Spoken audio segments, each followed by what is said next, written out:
weigh 5, Martina Caironi. So, world champion in Doha and Lyon, and also the world champion in the long jump.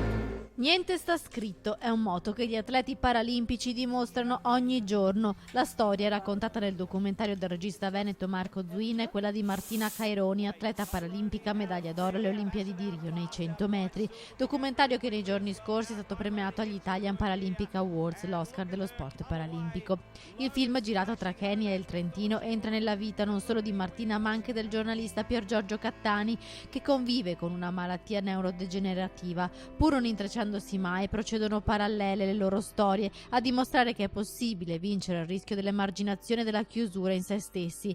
Niente sta scritto vuole interpretare la disabilità come un'opportunità e parlare di possibilità e di guarigione che va oltre il corpo fisico.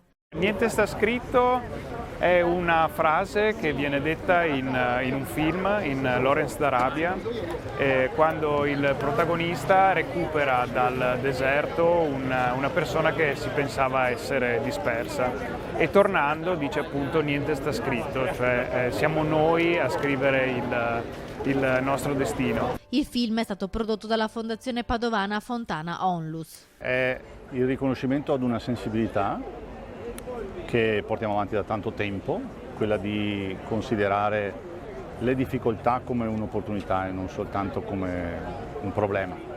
Martina lo rappresenta, come lo rappresenta l'altro protagonista del film, Pier Giorgio Cattani, che hanno visto nella loro condizione, oltre i limiti, una possibilità di, non solo di riscatto, ma di esprimere meglio quello che magari non avevano nemmeno scoperto di se stessi.